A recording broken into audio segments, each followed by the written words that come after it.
자, 오늘부터 중형강의 첫 시작입니다. 우리 대학은 이제 초학자 입덕지문이라고 했고, 처음 배우는 자 덕에 들어가는 문이다 라고 했고, 중용은 이제 덕으로 들어가서 이제 알았으면은 그러면 도를 이제 행해야죠. 중용은 도를 전하는 책이에요. 도를. 우리 가운데 중자에다가 떴던 용자를 썼는데,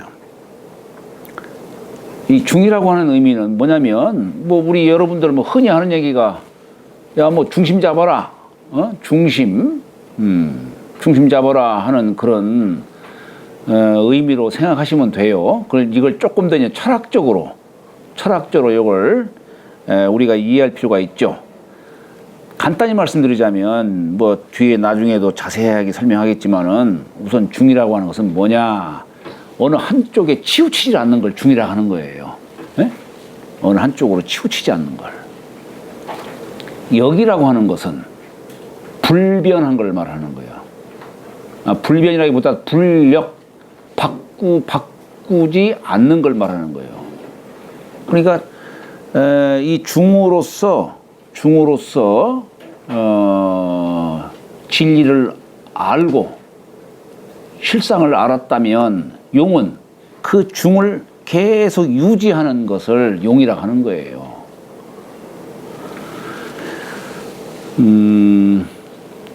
우리 유교에서는 이 중사상을 가장 우리 유학의 핵심 사상으로 삼고 있습니다.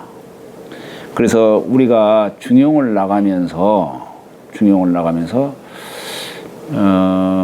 여기에서 우리가 우리 유학의 신법을, 이 중용책을 통해서 유학의 신법을 알아야 할 것이고, 또 한 가지는 그 유교가 어떤 도통의 맥이 있어요. 우리가 중용을 통해서 이 도통의 맥을 또한 엿보셔야 할 것이고,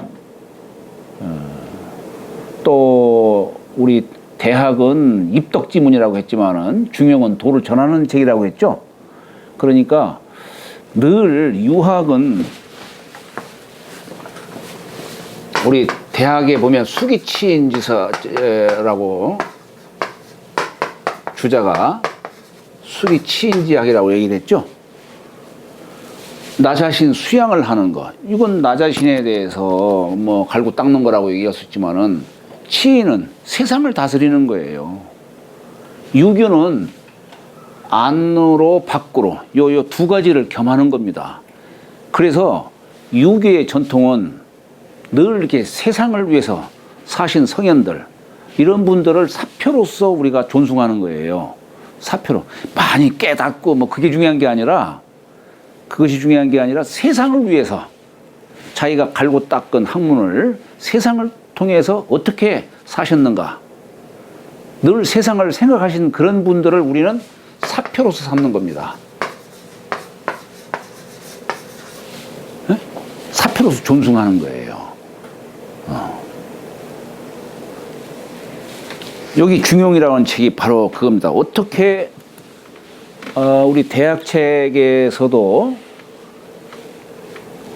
대학 지도는 제명명덕하이며 제친민하이며 제지어지선이다 이렇게 얘기를 했는데, 중용책 역시 마찬가지로 중용을 통해서 천리를 아는 거예요. 네. 그런데 이 중용을 통해서 또한 평천할 수 있는 그 길을 또한 얘기를 합니다. 그런데 대학과 중용은 그냥 표리와의 관계예요. 네. 그런 관계지 서로 다른 겉과 속과의 어떤 그런 특성이 있는 것 뿐이지 다른 게 아니에요. 결국 중용도 여기서 중용 속에서 평천할 수 있는 그 길을 갖다가 설명하고 있는 겁니다. 네, 한번 그런 부분들을 생각을 하시고, 자, 두 가지 대개 신법으로서 중용을 이해하실 것, 그리고 또 한 가지는 도통의 맥락을 또한 이 중용책을 통해서 알아보실 것, 이런 걸 생각을 하고서 한번 중용책을 대하시기를 바랍니다. 신법이 뭐예요? 예? 신법이 뭐예요? 신법. 마음짜리. 네? 예? 나의 본성이 어떤 거냐. 예? 유학은 그냥 글로만 가르치는 게 아니야. 본래 유학은 심심상인, 마음으로 마음을 전하는 그런 학문이에요. 예, 그것이 후대에 와서 끊어져서 그게 문제가 되는 것 뿐이지, 유가의 전통 학문은 신법으로서 전하는 책이에요. 심상연. 상인, 인할린자, 예, 보통 이심전심, 그죠? 이심전심. 자, 여기 중용, 장구, 서문은 주자가 쓰신 거예요. 하여튼 장구자가 들어있는 것들은 다 주자께서 이렇게 주석을 붙이신 겁니다. 자, 중용은 하우이 이장야요. 중용은 하우이 하면은 왜 지었는 그 까닭을 말하는 거예요. 왜 중용책을 지었느냐, 이런 얘기예요. 자사자 우 도학지 실 기전이 자기의 신이라. 자사자, 자사는 공자의 손자, 휘자가 급자지요. 인변에다가 밑을 급자 써요. 휘자가 급이라는 글자를 쓰세요. 근데 자가 자사예요. 예. 거기에 또 밑에다가 자자 붙인 건 뭐냐? 후학이 선생의 도를 계승한 분을 우리는 거기 밑에다가 자자를 붙이는 겁니다.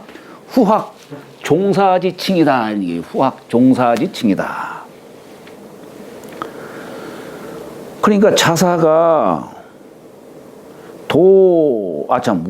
도학지 실 기전, 도학이 여기 갈지자는 그냥 뭐 관형격으로 해석도 해도 되지만 그냥 주격으로 해석해도 됩니다. 도학이 그 전함을 이룰까를 근심해서 지으신 것이다. 여기서 우리가 도학이라는 용어를 썼어요. 이 도학이라는 용어는 주자가 쓰신 걸로 송대에 말하자면 이제 그 유학이 새로 다시 나온 거예요. 말하자면은 조금 말씀을 드리면은 이 도학이라고 하는 게 일반적으로 어떤 성리학, 송대의 어떤 성리학 또는 조금 더 구체적으로 얘기를 하면 주자학 뭐 이렇게도 얘기를 해요. 요걸 그냥 도학이라는 말로 씁니다. 왜 도학이라고 하느냐? 우리 이제 공자께서 선왕의 법을 취하셨죠. 그래서 후학에게 길을 열어주셨는데 그때의 이제 선진 시대의 유학을 대강 말하자면요, 원시 유학이다라는 그런 표현을 써요. 원시 유학이다. 뭐 원초 유학이다라는 표현도 뭐 쓰기도 합니다만은 그때는 이제 공자, 맹자, 뭐 또 순자, 뭐 이런 사람들, 이런 사람들의 그런 학문을 통틀어서 그냥 원시유학이다 이렇게 얘기를 합니다. 그런데 이제 춘추 전국시대만 하더라도 막 제자백가 사상이 막 발했죠. 공자 이후에 전국시대에는 제자백가 온갖 대가라고 하는 분들이 막 별별 설들을 다 그냥 내놓은 그 시대, 이게 제자백가 시대예요. 그러다가 이제 진시황 때 어때요?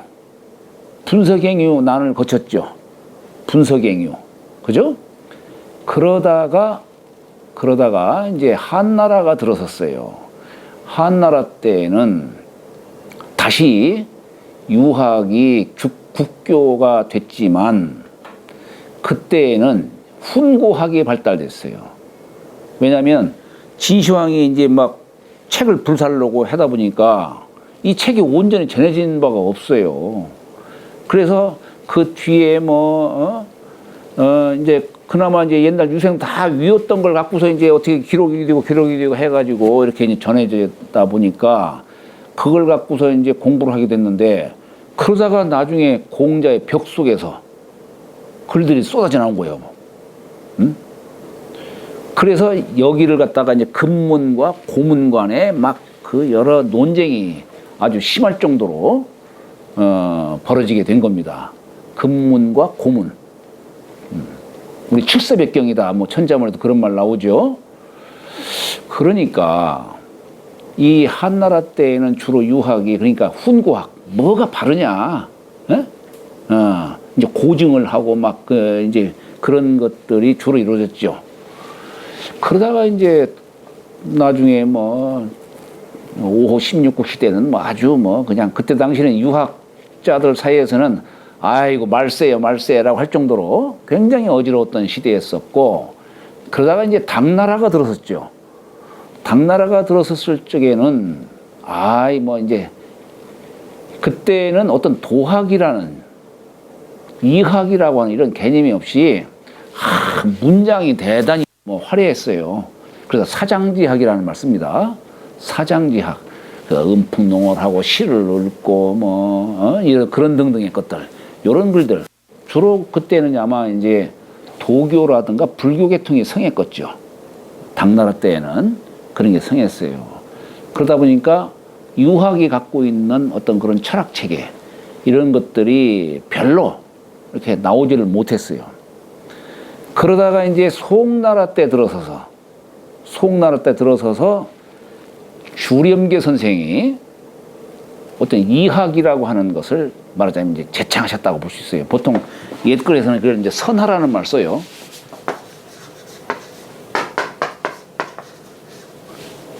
말하자면 황하의 앞물결, 그 물결을 열어줬다 이런 얘기예요. 그래서 선하라는 표현을 쓰는데 염계 선생으로부터 해가지고 이제 당시에 참 뛰어난 학자들 소강교 선생이라든가 장제, 정자, 정호, 정의, 그리고 주자 같은 분 이런 분들 송조 육현으로 보통 이렇게 메시잖아요. 그때에 끊어진 옛 전통을 다시 이었다. 이게 신법을 다시 이었다 이런 얘기예요. 그래서 이 송나라 때에 다시 부흥한 유학을 도학이라는 명칭으로 이렇게 붙이게 된 겁니다. 이학이다, 도학이다 이런 표현을 쓰는 거예요. 이치이자. 예. 대부분 우리가 이 태극도설, 염계 선생의 태극도설이 염계 선생이 쓰셨는데 우리가 흔히 말하는 태극을 옛날 한대 때에는 혼돈 속에서 천지가 창조됐다. 그래서 세상이 이루어졌다. 이런 식으로 태극의 이치를 갖다가 이 우주론적으로 이렇게 설명을 대부분 했는데 염계 선생은 이 태극의 이치를 신법에서 구한 거예요. 신법에서. 도라는 게 바로 그런 개념이란 말이에요. 그래서 이학이라는 용어를 쓰는 거예요. 예. 그런데 이제 이 자사자께서 공자의 손자이신 자사자께서 아니 우리 할아버님 계셨을 적에는 누가 이단이 없었는데 다른 누가 설을 제기하고 그러신 분이 없었는데 할아버님이 돌아가시고 나서 이제 정자가 그 계통을 이었어요. 그리고 자사까지 이어졌지 않습니까? 그 사이에 온갖 이설들이 막 난무하게 됐다 이런 얘기예요. 그러다 보니까 이 유학의 이 도맥이 계통이 이게 끊어질까 염려가 돼가지고 끊어질까 염려가 돼가지고 그래서 중용이라는 책을 지었다 이런 얘기예요 지금. 전하는 말에 의하면은 여기 자사가 송나라 어느 대부집에 초청을 받고 간 적이 있어요. 갔는데 거기에서 논쟁이 벌어졌어요. 송나라 대부는 그때만 하더라도 전국 시대죠. 그때만 해도 아이고 요순의 도덕 정치가 뭔 필요가 있어? 응? 부국강병이 제일이지. 이런 걸 이제 대부는 주장을 하고 자사는 그래도 할아버지라든가 아버지로부터 배운 바는 맨날 요순시대의 도덕정치 얘기하니까 그러다 보니까 논쟁이 벌어진 거예요. 나중에 이게 격화가 되니까 대부가 칼 빼들고 막 죽이려고까지 했다 이런 얘기예요. 그러니까 그 길을 나오면서 우리 할아버님 계실 때에는 이러지를 않았는데 돌아가시고 나니까 이게 도학이 이렇게 참 어지러워졌구나. 그래서 그 계통을 잇기 위해서 지은 책이 중용이다 라고 하는 겁니다.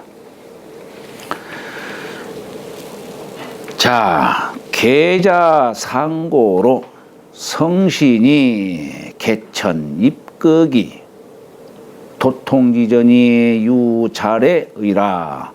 대개 자자 쓰면은 먼모로부터 이런 뜻이에요. 자자 쓰면은 문장 속에서 상고로부터 그래서 토가 로라고 하는 게 붙는 거예요.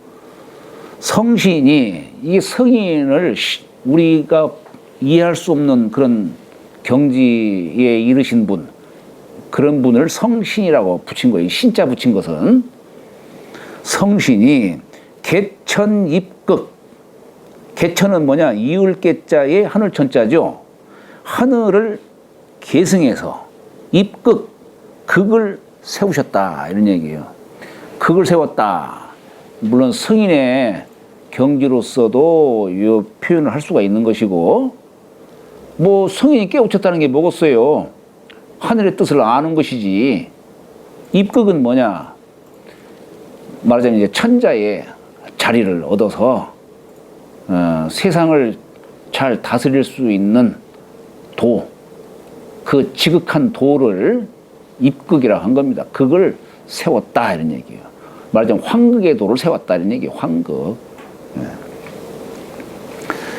그래서 도통의 전함이, 여기서 도통이라는 그런 얘기가 나오죠. 거느릴 통자.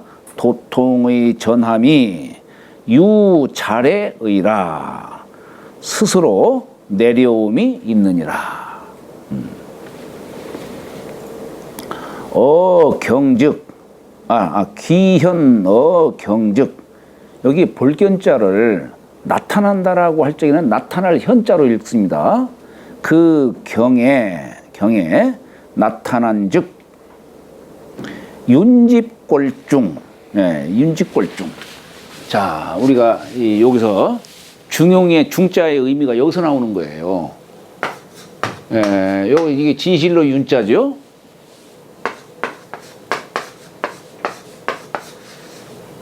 잡을 집자죠. 극골자죠. 자, 요임금이 순임금에게 천자짜리를 물려줄 적에 요 네 글자를 말씀하신 거예요. 진실로 그 중을, 이게 극골자예요. 그 중을 꼭 잡아라 이런 얘기. 잡을 집자죠. 진실로 그 중을 꼭 잡아라 이런 얘기예요. 이게 요임금이 순임금에게 천자짜리를 물려주시면서 하신 말씀이에요. 이게. 그러니까 결국 이게 뭐냐면 이 중을 말하는 거예요. 중. 그럼 이게 중이 뭐냐 이거예요. 중. 왜 중자를 이렇게 썼을까? 물론 과불급이 없는 어느 불편불의, 어느 한 곳으로 치우치지도 않고 어느 한 곳으로 기대지도 않은 그 자리. 옛글에는 이 중자를 둥글게 썼어요. 둥글게. 이건 뭐냐면 하늘의 상을 이렇게 표현한 겁니다. 여기를 뚫은 거예요. 중으로서 천도를 알았다는 얘기예요. 그러니까 천도를 알 수 있는 길을 중으로 보는 거예요. 중으로서 천도를 안다는 얘기예요. 천리를 알고 천도를 행하는 그 뜻이 중 속에 다 담겨 있는 거예요. 중요한 글씨네요. 글자가 중요한 글씨네요. 그렇지. 그럼. 다른 글도 중요하죠. 자, 그러니까 요 네 마디 말은 말하자면은 이게 이심전심의 신법이에요. 이게 말은 네 글자를 표현했지만, 그러니까 요것이 뭐냐면 윤집골중자는 요지 소위 수순야요. 요임금이 써 이게 줄 숫자죠. 순임금에게 전해주신 바요. 예. 다른 거 원하는 거 없다. 너 이 윤직불중 중을 꼭 잡아라. 예. 그 육아의 도통은 여기서 요임금부터 시작하는 거예요. 요임금. 그래서 우리가 서전책에 보면은 서전에 맨 처음에 공자가 서전책을 갖다가 정리하실 적에 요임금부터 거기서부터 시작처를 삼은 거예요. 요전, 순전, 대우 뭐 이런 식으로 나와요.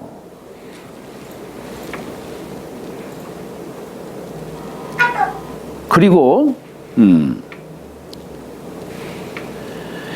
인심은 유의하고 도심은 유미하니 이게 서전에 나와요. 인심과 도심이라는 말.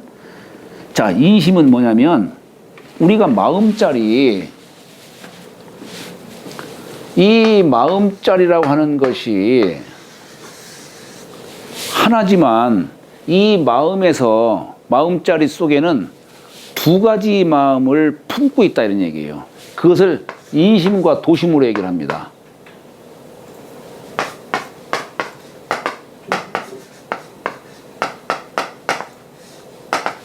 예, 인심과 도심이라는 이 두 글자를 써요. 우리가 흔히 말하는 마음이라고 하는 것이. 물론 마음 심자가 이게 여기 이게 주머니 상이에요. 거기에 점 3개를 담고 있는 게 마음이에요.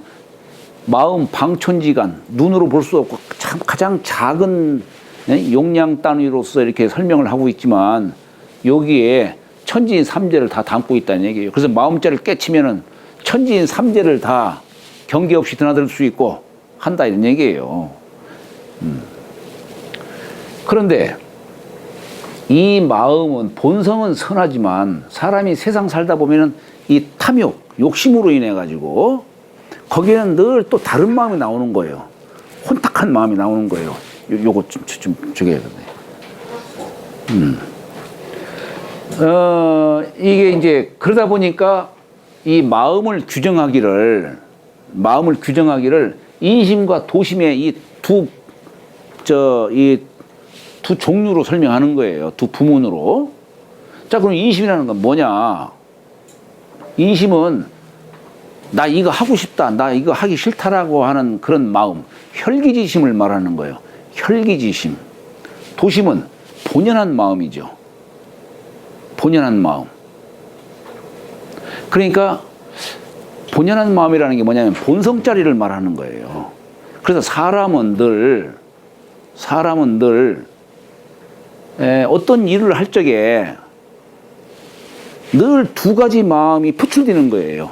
두 가지 마음이. 나 이거 하고 싶다. 근데 한편으로는 저 하지 말아야 할 건데, 그럼 이거 하면 안 되는데 하는 마음이 또 나와요. 그러니까 늘 사람 마음 어떤 일을 당해서 이 두 가지 마음이 표출되는 거예요. 나 이거 하기 싫어. 하기 싫지만 해야 할 게 또 있잖아. 그러면 한편에서는 또 어때요? 아이고, 하기는 싫지만 저거 하기는 해야 되는데. 에? 그렇다 이거예요. 어쩔 수 없이 하는 거네요. 왜 어쩔 수 없이 해? 옳은 걸 해야지. 하시는데 하면 어쩔 수 없네요. 자, 그렇기 때문에 사람은 요 인심을 억제하고 도심을 주장 삼아서 나가야 된다 이런 얘기예요. 이 도심을 주장 삼아서 나가야 된다. 이게 유하게 요 마음자를 설명하는 거예요. 네.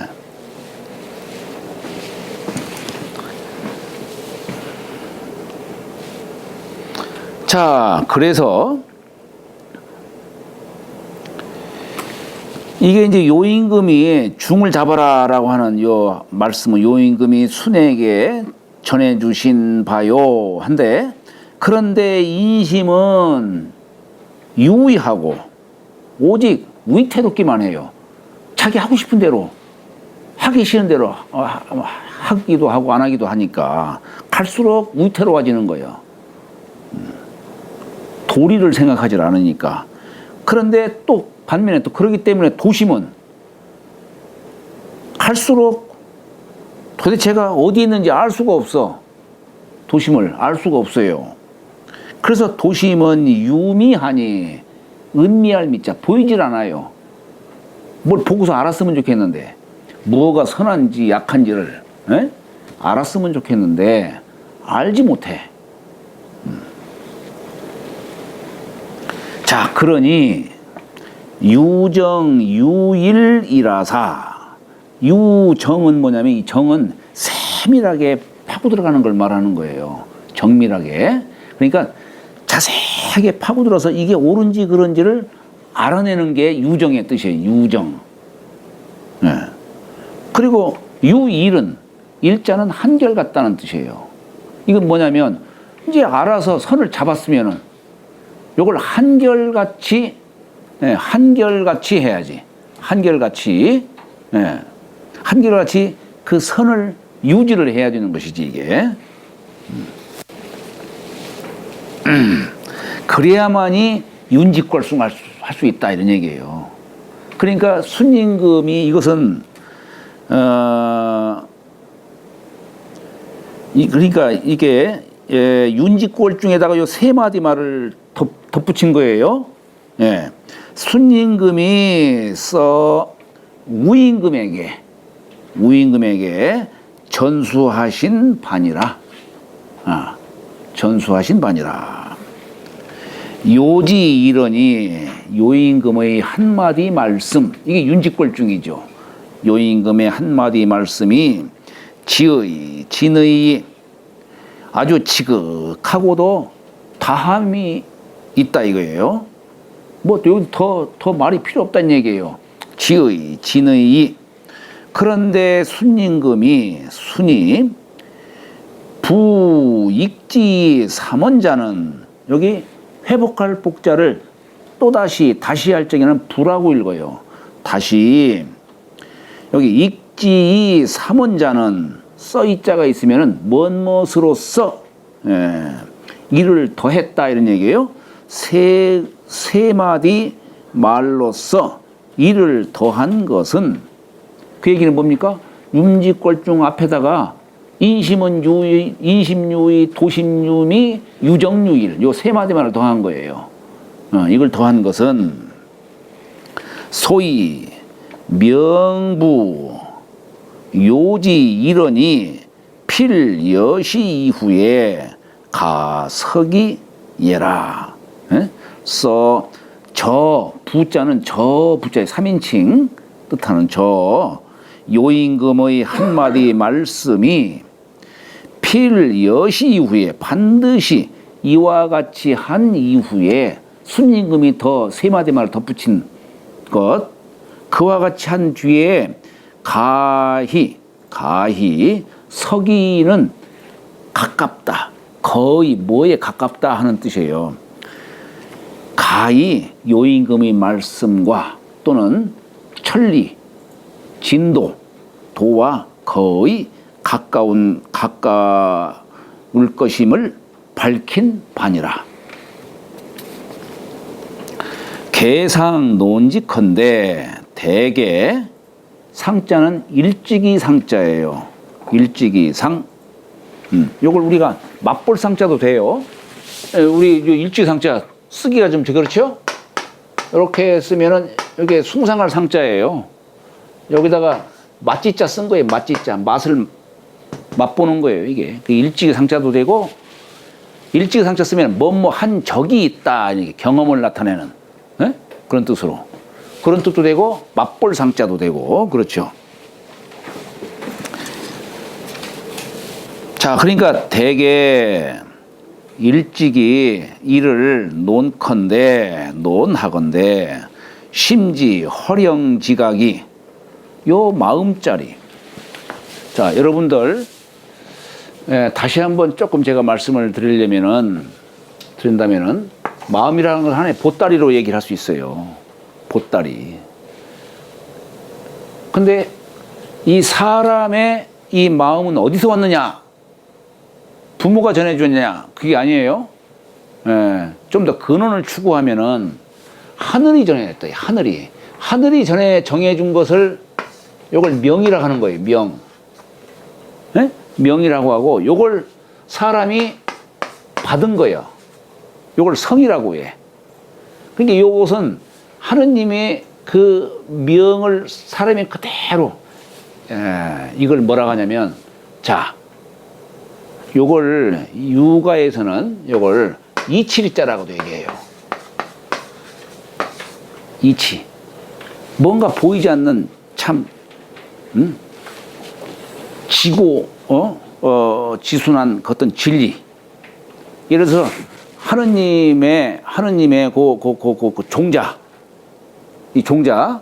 이 종자를 온 이 생명을 갖고 있는 사람들 다 받았었다 이런 얘기예요. 네? 예를 들어서 우리 저기 뭐 월인천강이라는 말 있죠? 달에다가 도장인자에다가 일천천자에다가 월인천강이라는 말 있죠? 달은 하나예요. 하나인데 1000개나 되는 강에 보면은 이게 도장인자야. 거기 달이 다 담겨 있다 이게요. 아니 달에서 솔직히 여기다가 물을 딱 담아두면 어때요? 이렇게 비치면 거기 달이 거기에 있잖아요. 거기에도. 예? 그러니까 뭐 예수님은 하느님 아들이 아니고 이 세상 모든 생명들은 다 하느님의 그 종자를 받은 거예요. 그걸 성이라 하는 거야. 요 종자. 요걸 성이라고 해요. 그러니까 요 성 자체는 그냥 그야말로 선함 그 자체야. 악이라는 게 없는 거야. 악이라는 게 없어요. 그런데 이 사람의 본성이 외물에 영향을 받아요. 외물. 나라는 이 존재가 이제 있게 되면은 내가 세상 살아가면서 이런 일, 뭐 저런 일, 세상 사람들 대하고 누구 대하고 다 그러잖아요. 이게 다 외물이요. 나를 제외한 모든 것들은 다 외물이요. 이 외물을 대하면서 사람이 본성이 감동할 거 아니야, 이게. 그게 바로 뭐냐면 희노애락 이런 감정 같은 거예요, 이런 게. 그러니까 여기서 이게 외물을 대하면서 본성이 반응을 나타내는 거예요. 요걸 정이라 하는 거예요. 네? 요걸 정이라는 거예요. 마음 심자에다가 풀청자 쓴 거예요. 마음이 색깔을 띠고 나타나는 거예요. 자, 그런데 본성이 그대로 이렇게 정으로 그대로 변색이 되지 않고 나타났으면 참 좋겠지만 대개는 이게 변색이 돼. 왜 그러냐? 그 요인을 두 가지로 잡아요. 두 가지. 하나는 사람이 태어나면서부터 기품이 있어. 기품. 요 기품이 요 귀에는 청탁이 있어요. 그래서 어떤 사람은 태어나면서부터 맑은 기품을 갖고 태어난 사람도 있고 어떤 사람은 탁한 길을 받아서 어리석게 태어난 사람도 있고 해요. 그러나 이 본성은 누구나 다 갖고 있는 거예요. 이것은. 또 한 가지 욕심, 이 탐욕 때문에 이 본성이 변색이 돼서 나타나는 거예요. 천리에 어긋나는 거예요. 천리에. 아까 6이라고 했지만 천리에 어긋나는 거예요. 자, 그래서 사람의 마음이 이심과 도심이라는 이 두 가지로 나누는 거예요. 자, 여기서 그러니까 마음이라고 하는 것은 뭐냐? 우리가 보통 마음이라고 하는 것은 성과 정을 포괄해서 한 거예요. 성과 정이라고 하는 것을 포괄해요. 그래서 우리가 신통성장이다.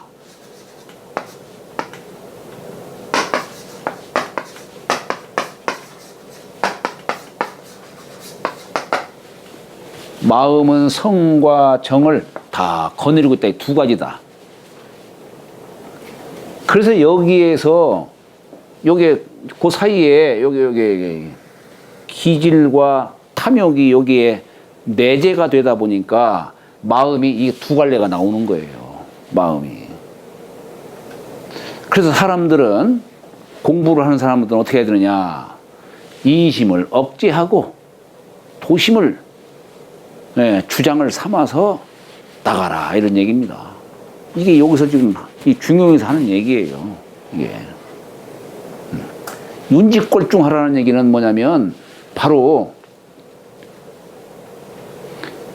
이게 이제 도심을 행하기 위해서 이 중으로 들어가라 이런 얘기예요. 중으로 들어가라 이런 얘기예요.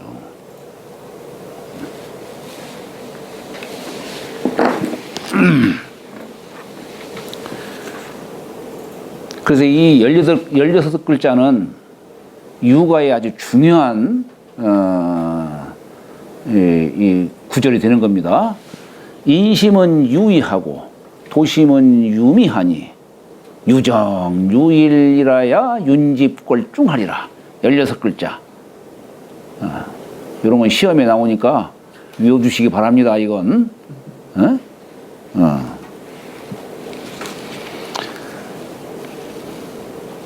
자, 그렇지만은 여기 마음의 허령지각, 이게 뭐 저 기품도 있다 보니까 탁하게 나오기도 하고 하지만, 그러나 마음의 본체에 있어서는 허하지만 신령하고, 또 그 마음에 의해서 지각할 수 있는 글도 나오는 거예요. 알기도 하고 또한 깨치기도 하는. 그것이 무슨 마음이 뭐 두 개가 있어가지고가 아니고 그저 하나일 따름이로되, 하나일 따름이로되, 이 이의 유 인심 도심지자는, 여기 써있자 하우자가 있으면은 요것은 뭐라 생각하다 이런 뜻이에요. 써있자 하우자가 나오면 하우자를 생각하다는 뜻으로 이렇게 해석할 수가 있어요. 그러니까 사람 마음에 인심과 도심의 차이가 있다고 생각되는 것은, 즉 이 기혹 생어 형기지사하이며, 그것이 혹 형기의 사사로움에서 생하기도 하이며,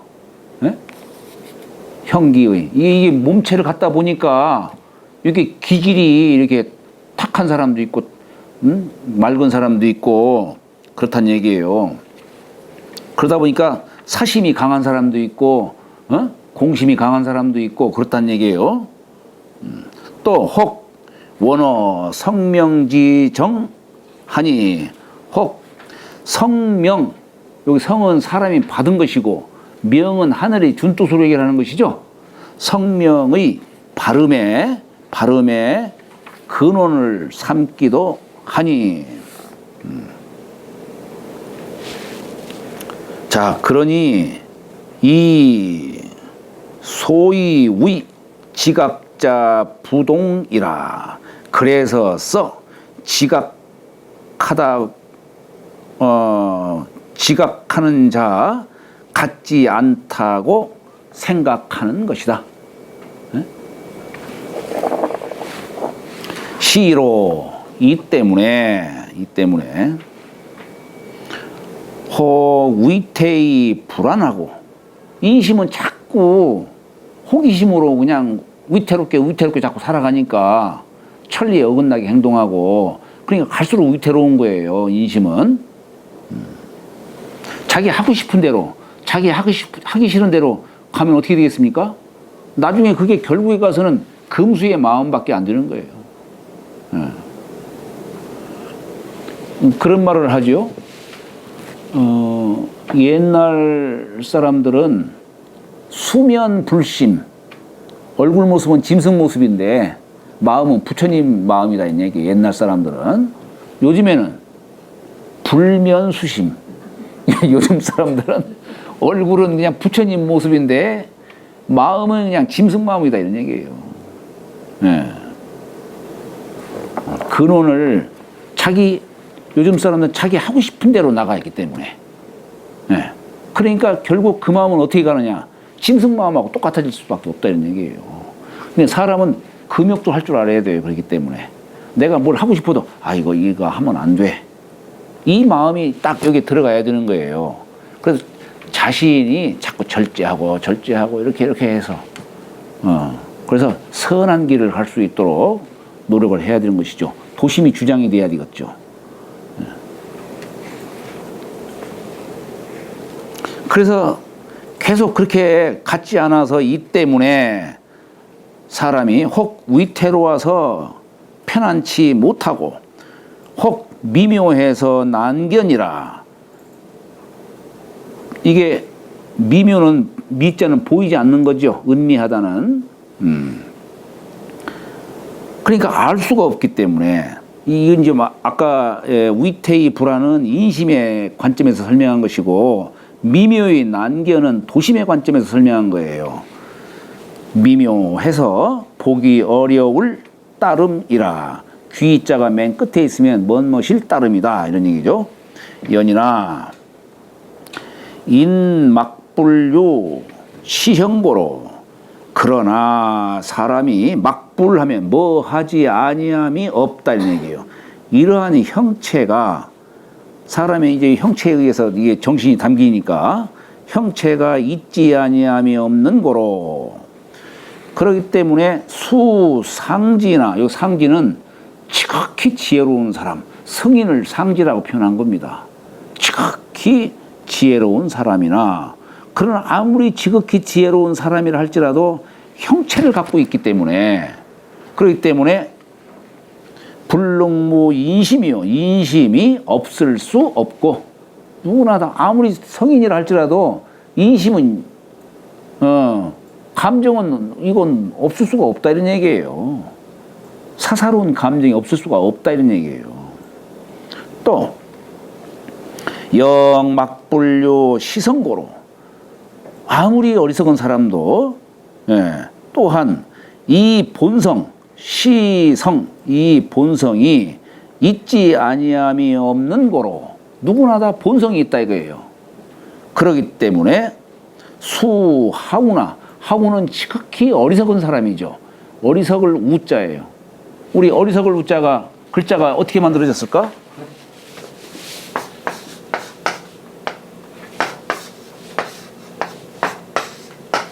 이게 어리석을 우자죠? 이게 뭐냐면 원숭이 우자예요. 원숭이. 원숭이 같은 마음이요. 원숭이는 무슨 돌이니 뭐 생각하는 게 아니라 가다 그냥 이렇게 만나고 저를 만나면 그냥 지 하고 싶은 대로 다 하는 이 원숭이 마음. 이런 마음을 어리석은 마음이다. 이렇게 얘기를 하는 거예요.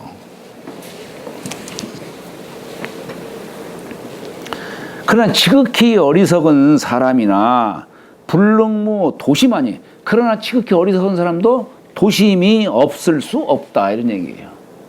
도심이 없을 수 없으니 이자 여기 이자는 인심과 도심이겠죠.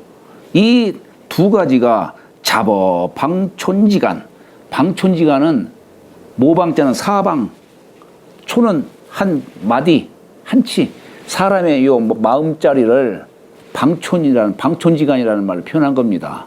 가장 작은 용량 단위죠. 방촌지간에서 섞여 나와.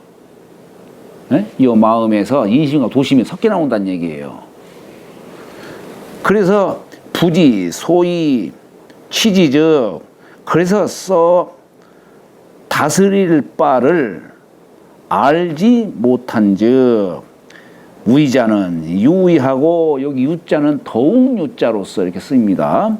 위태로운 자는 더욱 위태롭고, 은미한 자, 그냥 보이지 않는 것은 더욱더 보이지 않아서 도심을 말하죠. 그래서 이 천리지 공이, 천리의 공연함이 졸무의 승부 인욕지사의라. 마침내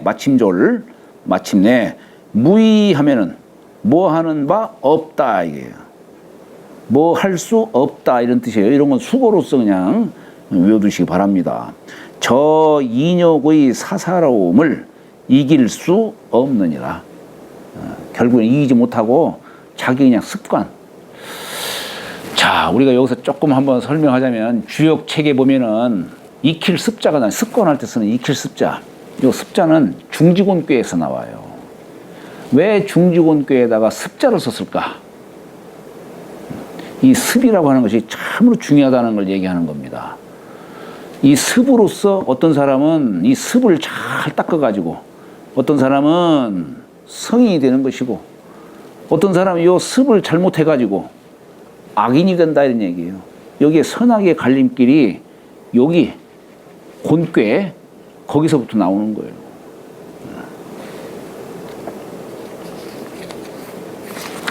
잠시 쉬었다가 하실까요? 네.